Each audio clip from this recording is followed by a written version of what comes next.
So Heroes Reborn basically picks up 5 years post the end of the original series. At the end of the original series, the world finally finds out, there are people that exist in this world that have powers. And now we're kind of picking up 5 years later. And as you quickly learn, a year prior to us picking up, so 4 years after the end of the series, there was this massive incident that happened. And hundreds of thousands of people died. And it's blamed on kind of a terrorist act by a powered person or a group of powered people. And so that causes this kind of crazy xenophobia that's going on within the United States and the world, I guess, for that matter.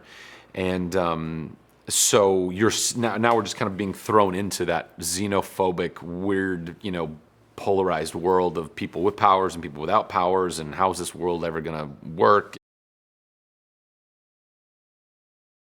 Yeah, so in the first episode, you first get a little bit of a glimpse of Joanne, though you don't know who she is at the time, just chasing somebody down in an alleyway like a badass. And then you see Luke, and again, you don't know if there's any association between them, but he's in a church basement in Chicago, kind of at what looks like could be like an AA meeting, but it's really just a bunch of people with abilities trying to figure out what they're going to do as they're being kind of hunted down by all types of different people, whether it's the government or clandestine organizations or crazy vigilantes.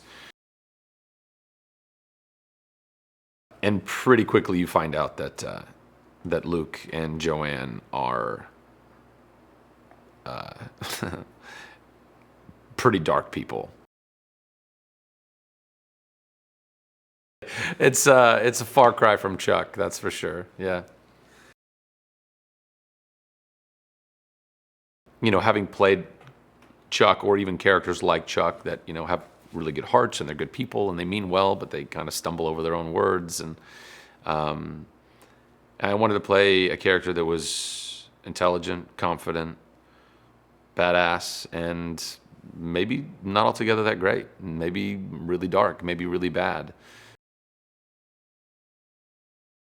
I was a fan of the original Heroes. I'm a big fan of the concept of heroes and the concept of powers and the concept of, kind of everyday people just like suddenly finding out they have like this weird genetic mutation that gives them special abilities. I think it's the reason why I was a giant X-Men fan growing up as a kid, and why I keep, even to this day, secretly hoping that I'll have some kind of genetic mutation that will allow me to either fly or turn invisible or teleport or read minds or whatever.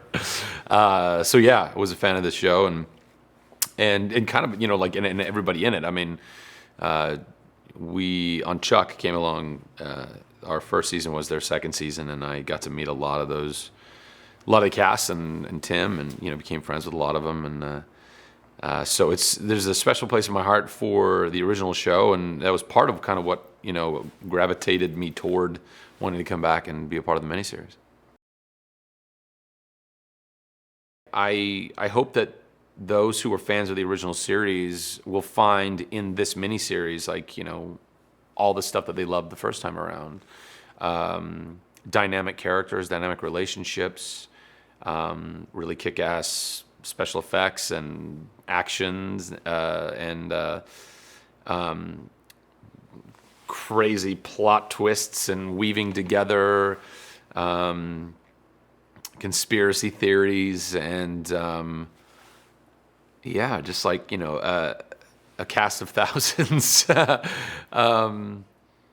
and just like really fulfilling storytelling. I mean, that's what I'm hoping they're going to find in this. That's what I hope we all find in this. Is and because it's a miniseries, I do feel like you're giving everybody the best chance at having something that has a really clear beginning and middle and end, and is leaner and meaner, and not having to be drawn out too far, and having episodes that were like, oh, that one feels like we didn't really move forward anywhere, or we repeated ourselves from the last episode. And I'm just a big fan of miniseries. I'm a big fan of, being able to tell like a really cool, succinct story, and I think that's what we got here.